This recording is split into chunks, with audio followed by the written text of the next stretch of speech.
How long does it take to form habits? Because we've heard, oh, it's 60 days. Actually, it's 28 days. And I'm like, you just pick that because it's not a round number. But neither of those things are true.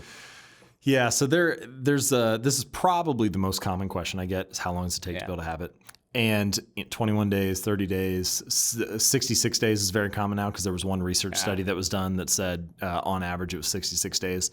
But even within that study, the range was quite wide. So, an easy habit like drinking a glass of water at lunch was like 3 weeks. And a hard habit like going for a run after work every day was like 7 or 8 months.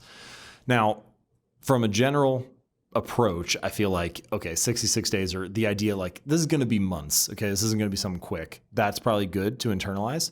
But the real answer to this, the honest answer to how long does it take to build a habit is forever. Because if you stop doing it, it's no longer a habit. Yeah. And I think that this question kind of, there's an implicit assumption there, which is that how long do I have to work before I cross this finish line, right? How long do I have to work before it's easy or it's done? And instead, people need to stop looking at habits as like a finish line to cross and start looking at them as a lifestyle to live. Mm-hmm. And so if you adopt this idea that habits are permanent changes, they're lifestyle changes, well, then you start focus on making small shifts that you can actually sustain over time.